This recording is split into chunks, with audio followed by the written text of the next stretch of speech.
Mari kita satu hati di dalam doa. Bapa di surga, kami bersyukur, kami menanti-nantikan pertolongan-Mu, dan kami mau berdiam diri untuk mendengarkan firman-Mu.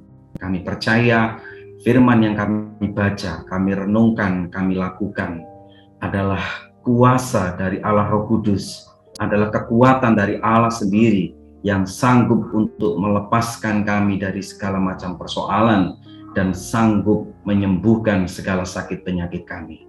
Ajar kami mengerti, buat kami mengerti, kami siap mendengarkan firman-Mu. Di dalam nama Tuhan Yesus Kristus kami berdoa dan bersyukur. Haleluya.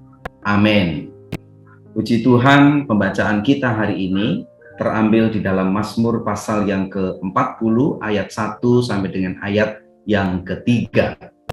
Firman Tuhan berkata, untuk pemimpin biduan, Mazmur Daud.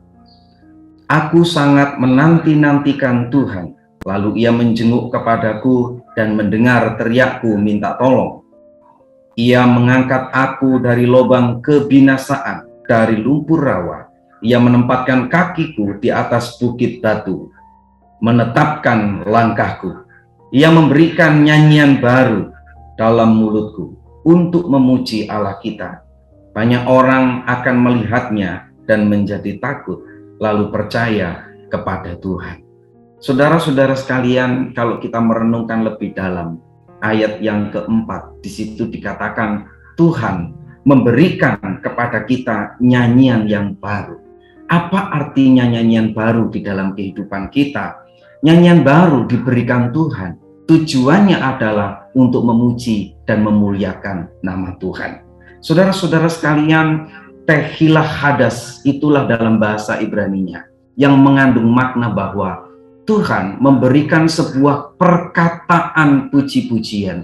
Tuhan sudah memberikan lagu yang baru, yaitu yang isinya adalah ucapan syukur, yang isinya adalah kata-kata doa kita, yaitu kata-kata pujian dan penyembahan kita.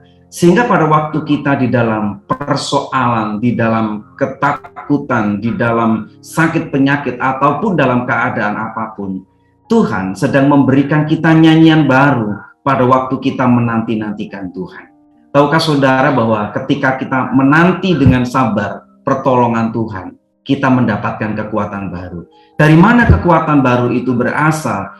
Dari Tuhan yang memberikan kita nyanyian yang baru, sehingga mengajari kita untuk bersyukur, mengajari kita untuk sabar, mengajari kita untuk hidup di dalam kebenaran firman Tuhan. Nyanyian baru di dalam ayat ini dikatakan ketika kita menyanyikan nyanyian itu, orang melihatnya dan menjadi takut. Kalimat puisi adalah kalimat yang mengungkapkan sebuah perasaan penulis di mana dia begitu kagum, hormat, dan begitu memiliki rasa pengagungan yang tinggi kepada Tuhan. Sehingga ketika dia menjelaskan nyanyian baru itu bukan didengar. Layaknya kalau sebuah nyanyian adalah untuk didengar. Tapi ternyata nyanyian baru yang diberikan Tuhan kepada kita itu bukan hanya didengar oleh orang, tapi dilihat oleh orang. Apa artinya? Nyanyian baru yang dilihat oleh orang berarti ketika kita dalam persoalan dan kita menantikan Tuhan, kita dalam pergumulan dan kita menantikan Tuhan, orang melihat kehidupan kita. Bagaimana iman kita pada waktu di tengah persoalan, bagaimana iman kita di tengah kemelut persoalan, adakah kita tetap memuliakan Tuhan? Adakah kita masih tetap hidup dalam kebenaran? Adakah firman Tuhan masih tetap menjadi bagian di dalam kehidupan kita? Kalau itu kita lakukan, orang lain melihatnya. Orang tidak percaya melihat kehidupan kita. Dan mereka semua menjadi takut, lalu percaya kepada Tuhan. Hari ini ketika kita dalam persoalan, dalam pergumulan, jangan pernah ada kata menyerah. Ada maksud Tuhan yang sedang Tuhan kerjakan dalam kehidupan kita. Lewat sakit kita, lewat masalah kita, lewat pergumulan kita. Tuhan mau supaya kita bersaksi. Tuhan mau supaya kita berdampak bagi orang lain. Tentu ini adalah hal yang sulit. Berarti kita sedang pikul salib, berarti kita sedang menyangkal diri, berarti kita tidak mau dilayani, tapi kita mau melayani. Bukankah itu panggilan kehidupan kita? Saudara-saudara sekalian, apapun keadaan kita, ketika kita masih berdampak, ketika kita masih memuliakan dan menyaksikan kebesaran Tuhan, disitulah kita sedang menyanyikan nyanyian baru bagi Tuhan. Orang melihatnya, orang menjadi takut Tuhan, dan akhirnya mereka memuliakan nama Tuhan. Saudara-saudara sekalian, kalau kita menanti-nantikan Tuhan, Tuhan memberikan kita nyanyian baru, bukan keluh kesah, bukan keputusasaan, bukan kata-kata menyalahkan orang lain, apalagi kata-kata yang menyalahkan Tuhan. Tetapi perkataan ucapan syukur yang menguatkan iman kita. Kalau kita menanti-nantikan Tuhan dalam persoalan kita, maka yang berikutnya firman Tuhan juga berkata bahwa Tuhan akan menjenguk kita. Itu yang dikatakan di dalam ayat 1 dan ayat yang kedua, bahwa ketika kita menantikan Tuhan, Tuhan menjenguk kita. Artinya Tuhan menilik kita, Tuhan memperdulikan kita, Tuhan mengasihi kita. Ingat saudara kalian, bahwa kasih Tuhan adalah kasih yang terbukti. Dia telah rela mati di kayu salib untuk menebus dosa-dosa kita. Demikian juga di tengah persoalan, kalau kita sabar menunggu waktu Tuhan, menanti-nantikan Tuhan, Tuhan menjenguk kita. Mungkin saudara merasa bahwa sekarang ini kita sedang sendiri, nggak ada orang peduli, nggak ada orang yang kemudian mengingat akan kita, tapi dengarkan berita sukacita, beritakan Injil, damai sejahtera yang berkata bahwa Tuhan mengasihi kita, Tuhan menilik kita, Tuhan mengasihi kita, Dia menjenguk kita dan melawat kita. Yang ketiga saudara, pada waktu kita menanti-nantikan Tuhan, Tuhan akan mengangkat kita. Orang yang di tengah persoalan, orang yang di tengah pergumulan digambarkan seperti orang yang tenggelam di dalam lumpur rawa.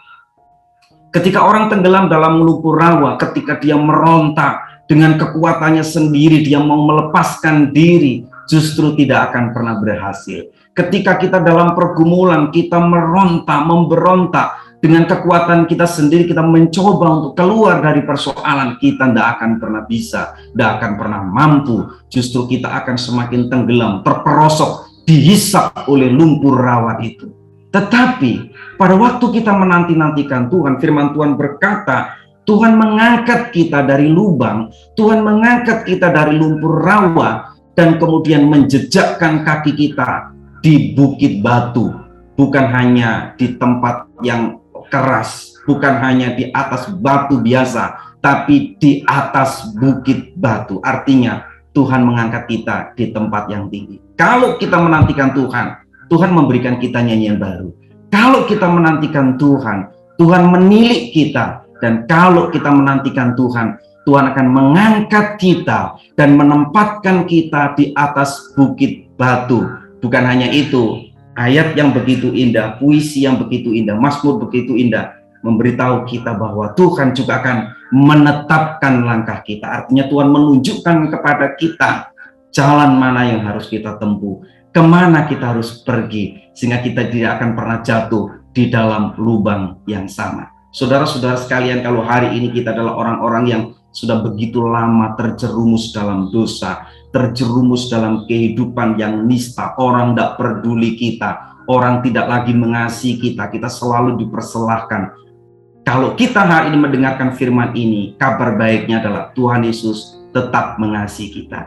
Dia tidak pernah meninggalkan kita. Bahkan Tuhan mau mengangkat kita dari lumpur rawa dan menetapkan langkah-langkah kita. Sehingga langkah orang yang ditetapkan Tuhan adalah langkah menuju kebahagiaan dan sukacita. Jawabannya adalah berteriaklah minta tolong kepada Tuhan. Jawaban pergumulan kita adalah bacalah firman, nyanyikan nyanyian baru. Jawabannya adalah kalau kita bersyukur kepada Tuhan, kita menanti-nantikan dengan sabar pertolongan Tuhan, maka kita akan mendapatkan pertolongan Tuhan dan kekuatan yang ajaib. Saya mengajak kita untuk satu hati dalam doa. Bapa di surga, di tengah persoalan dan pergumulan, siapapun di antara kami, Engkau tahu, karena Engkau Allah yang Maha Tahu. Kami belajar menanti-nantikan Tuhan. Biar dalam setiap kesesakan, pergumulan, persoalan, himpitan, Tuhan mengangkat kami dan menempatkan kami di atas bukit batu, menetapkan langkah kami dan memberikan kepada kami nyanyian baru, sehingga kami boleh bersyukur senantiasa dalam kehidupan kami. Ajar kami untuk melakukan firman-Mu, mendapatkan kekuatan yang baru daripada Engkau. Kalau ada di antara kita yang sakit, tumpangkan tangan pada bagian yang sakit. Kami berdoa di dalam nama Tuhan Yesus, kesembuhan terjadi. Oleh bilur-bilur Tuhan Yesus, semua yang sakit boleh disembuhkan. Haleluya. Amin. Puji Tuhan. Kalau Bapak, Ibu, dan saudara sekalian masih membutuhkan dukungan doa dan konseling, silakan menghubungi nomor-nomor yang tertera di bawah ini. Tuhan Yesus memberkati.